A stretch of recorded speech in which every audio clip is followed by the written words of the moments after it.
Peru has reported the highest number of COVID-19 deaths per 1 million of its population in South America. Iranian authorities have rejected statements by US President Donald Trump calling for the reimposition of all UN sanctions against Iran. Protests continued in Palestine this Wednesday to denounce the peace agreement signed between Israel and the United Arab Emirates. From the headquarters of Telesur English in Havana, Cuba, this is From the South, and I'm Katrina Goss.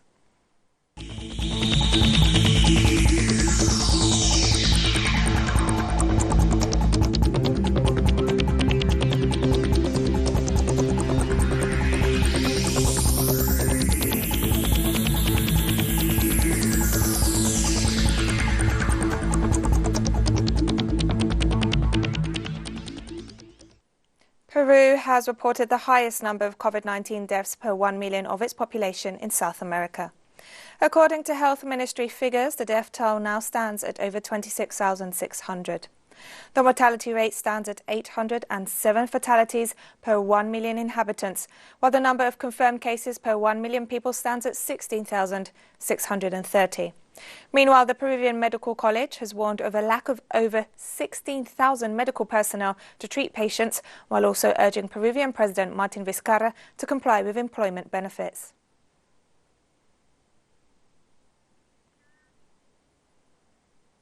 And over 6.7 million Peruvians lost their jobs between April and June this year due to the novel coronavirus-triggered economic crisis.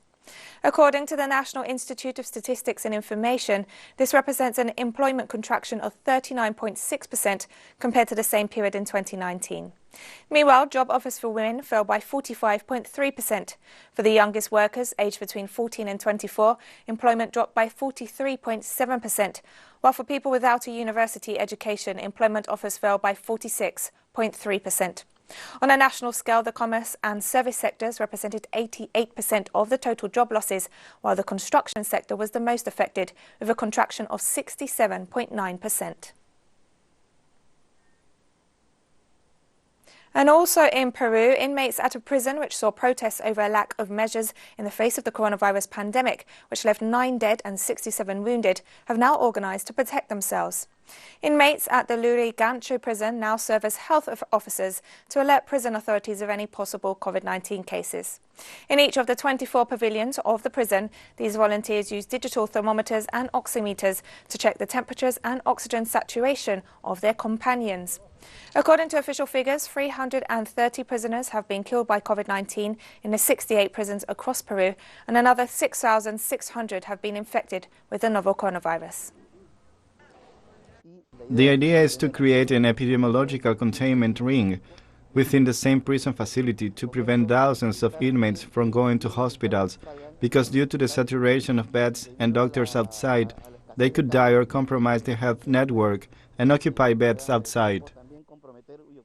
This Wednesday, Bolivians marked 9 months since the Sencata and Sacaba massacres in the wake of the coup undertaken against former President Evo Morales, with no sign of justice for the victims in sight. The repression by police and troops of those protesting against the coup led to the massacre of 37 people, while 500 were wounded. According to the Committee of the Permanent Assembly for Human Rights in the city of El Alto, the Association of Victims of the Sencata massacre will hold a vigil in front of the Ministry of Justice in order to demand the authorities punish those responsible for the slaughter. Meanwhile, the movement has also rejected the ongoing impunity and the persecution of members of the Movement Towards Socialism Party by the de facto government. On Wednesday, the chief peace negotiator from the National Liberation Army of Colombia, Pablo Beltran, noted that the recent massacres reported in different areas of the country are a sign of the violent reaction from paramilitary groups to the house arrest of former Colombian President Álvaro Uribe. We read it like a message saying anyone who has any kind of affinity with the opposition to the Uribe government will be punished. So it is the most organized communities that have been subject to this persecution of leaders and these collective massacres. Many communities that are being persecuted and massacred tell us, come and help us organize our legitimate defense. How can we not go? Of course, more than attack, it is defense. It is the defense of life and the territories. And the ELN, more than anything else, wants to turn the page of the war. Let's start a process of political solution. Let's take violence out of politics. That power, which is of a violent extreme right, is being weakened. It's being questioned. To the extent that this violent extreme right is questioned, the peace process becomes more alive. The one is correlated to the other. If Uribe gets stronger, the peace process dies. If Uribe gets weaker, the peace process has a chance. In Mexico, tens of thousands of prospective students began taking the entrance exam for the National Autonomous University of Mexico this Wednesday. Students wearing face masks and shields lined up as a safe distance to enter the University Olympic Stadium after having their temperature taken and being given hand sanitizer gel. Each student sitting the exam carried just a pencil and photocopies of their identification into the venue after university authorities decided that strict security measures were required, thus banning the use of cell phones and electronic devices.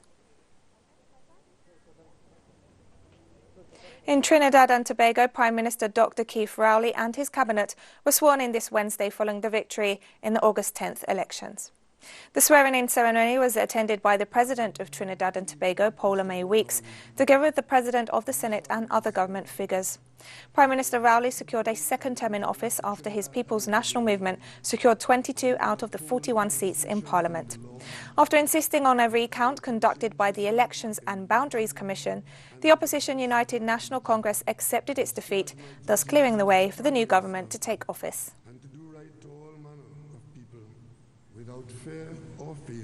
The Cuban COVID-19 vaccine candidate that was recently registered for clinical trials was officially presented to Cuban authorities this Wednesday.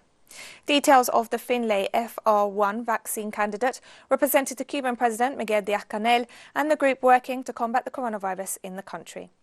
Dr. Vicente Vélez Bencomo, director of the Finlay Institute of Vaccines, noted that the team that has developed the vaccine candidate are confident that it will prove effective. He noted that on June 28th, the three main creators of the vaccine candidate were injected with it, and an increase in antibodies to fight COVID-19 has been observed. Having passed animal testing and been approved by the Cuban Public Registry of Clinical Trials, the drug will now go to Phase 1 and 2 clinical trials on humans. And we'll be right back after this short break, so don't go away.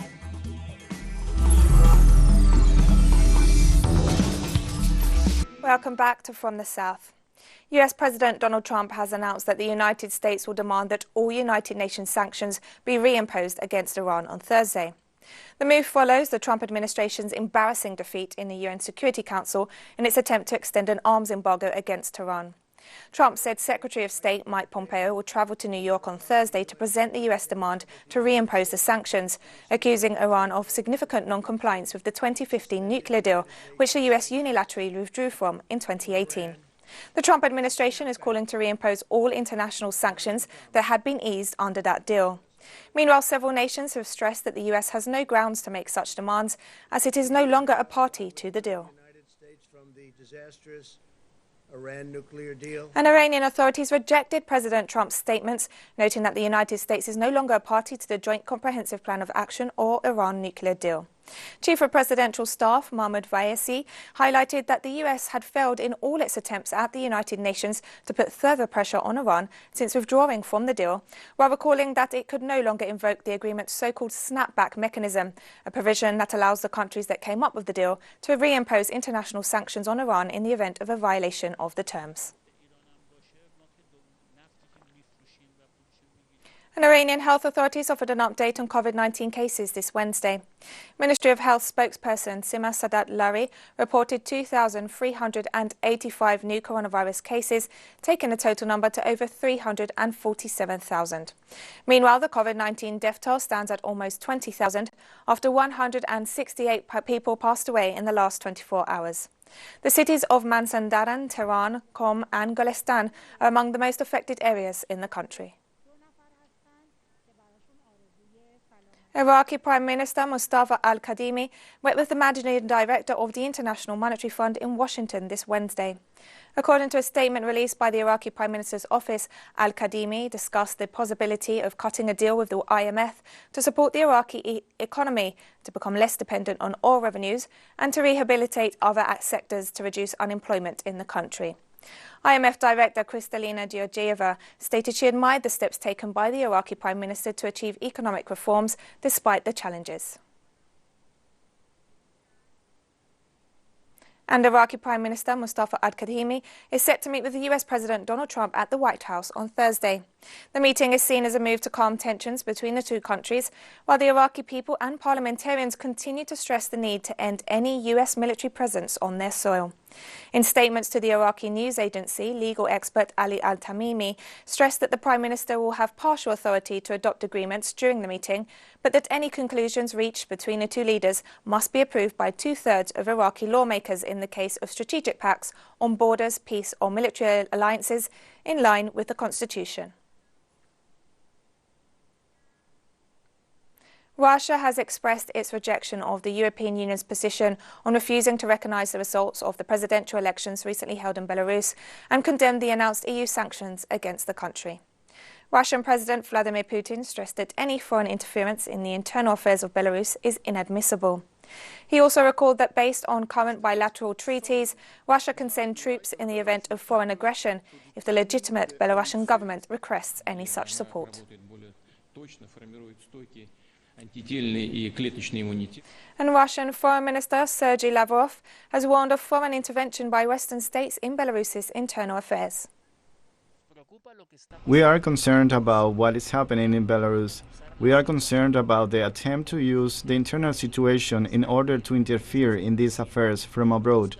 Not just to interfere, but to impose on Belarusians those rules that foreign players consider beneficial for themselves.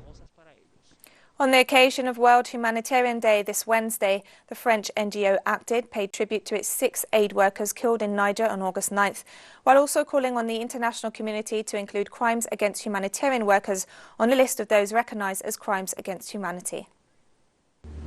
Sur cette place des droits de l'homme, on this Human Rights Square, next to the palace where the Universal Declaration of Human Rights was signed after the war, we believe that the international community must equip itself with effective means to ensure respect for humanitarian space and fight against crimes of humanity. We must move from words to deed. This is why we have asked France, Niger, the European Union, the United Nations and the Community of Nations to include crimes against humanitarians on the list of crimes recognized as crimes against humanity. In the face of evil, we should never surrender, never. The death of my sister and her companions, beyond what it means for us, must open our eyes to the deep causes of what leads to tragedies like that of August 9th. The war is going badly. Exclusion, inequality, contempt and abandonment generate anger. They are the breeding ground for the violence that took my sister and 7 other innocent victims. All these causes have tragic repercussions throughout the world, and the whole world must respond. And France has recorded more than 3,700 new coronavirus cases in the last 24 hours, representing an increase of 1,500 on the previous day. Bars and beaches were busy in the tourist resort of Nice on Wednesday, despite health authorities warning of a rise in coronavirus cases. The number of COVID-19 patients hospitalised and in intensive care units was slightly down, but authorities have warned that the transmission of the virus is spreading among all age groups, especially young adults. Meanwhile, face masks have been made mandatory across most cities in France. The COVID-19 death toll now stands at 30,500, the 7th highest in the world. And we have more stories coming up after this final short break, so stay with us.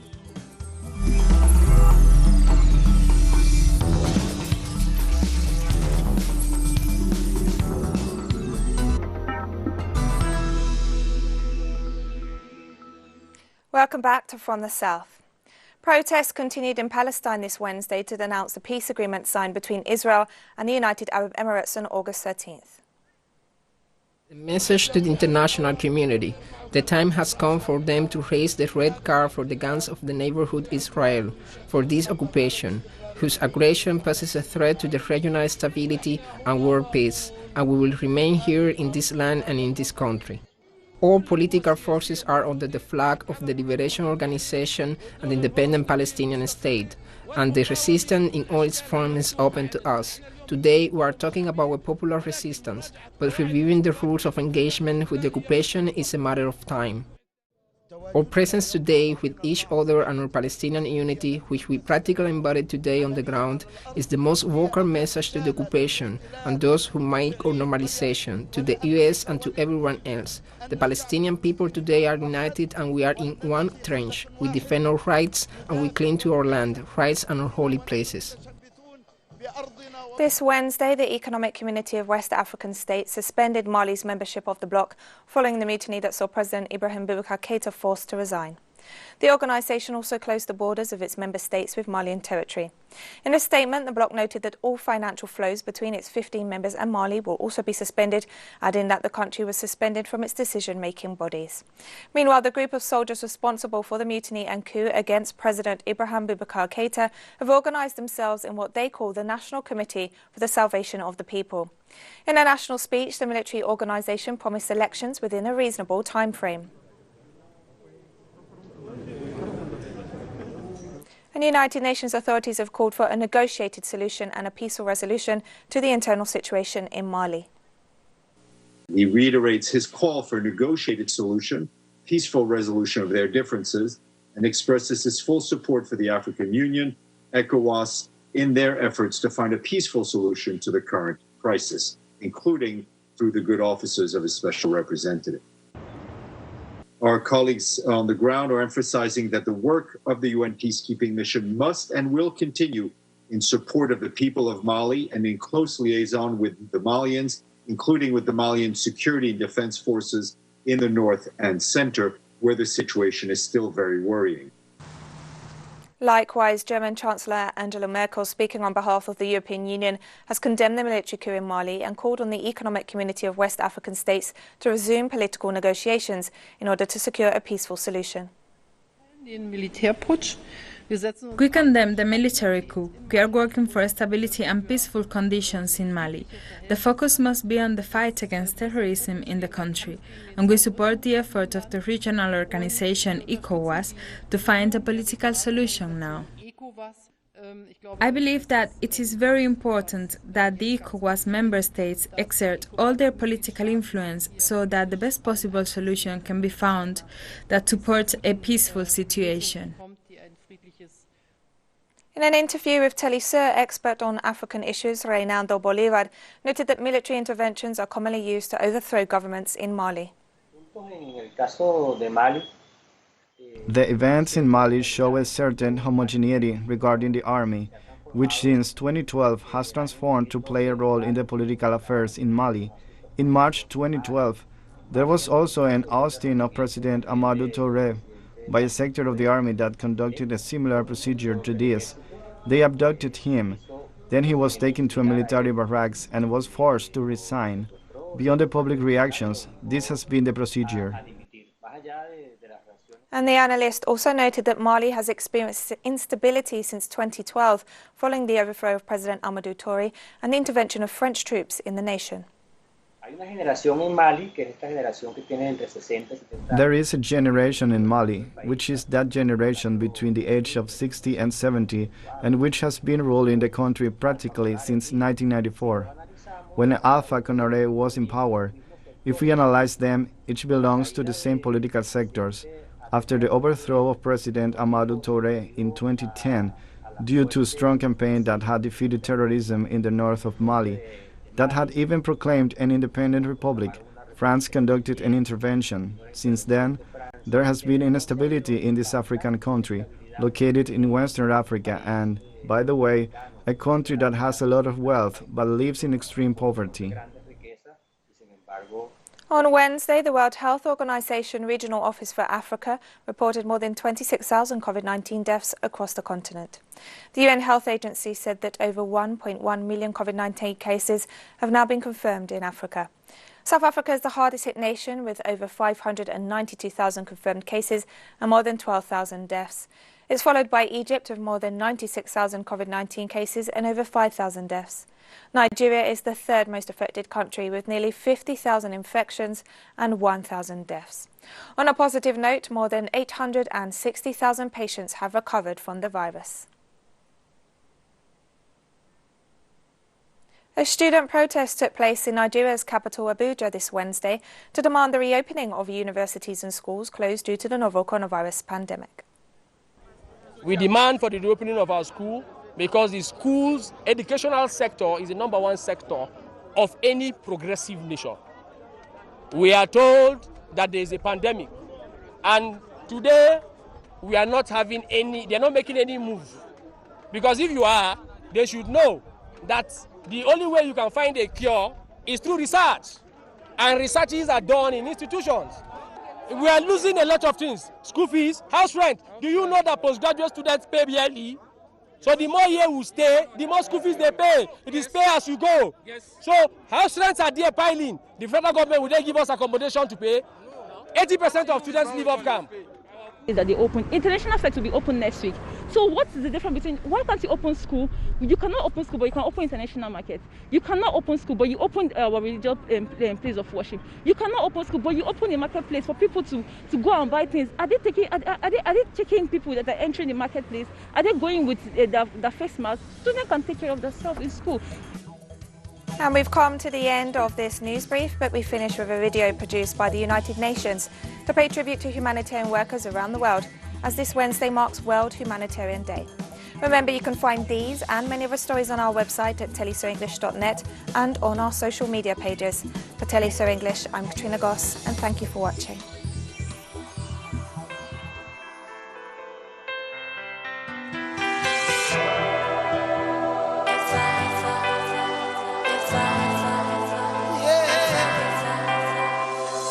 Change the world today. I turn the sky to blue from gray. Take away the hurt I see, hatred that we live I read. I would never be alone, and we would never do no wrong. Everyone would get along if I could change. Change the fact that life is way too short. If I could change, not change the way that we just don't love.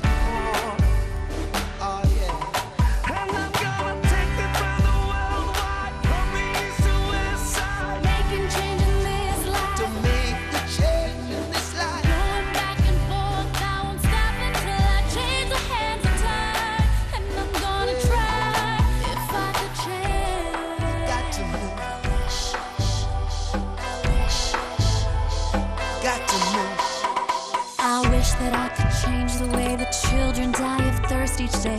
Women's worth is robbed away. People live in fear and pain. Only love can change this place. Love must fill the human race. We live so beautifully. If I could change, I'd change the fact that life is way too short.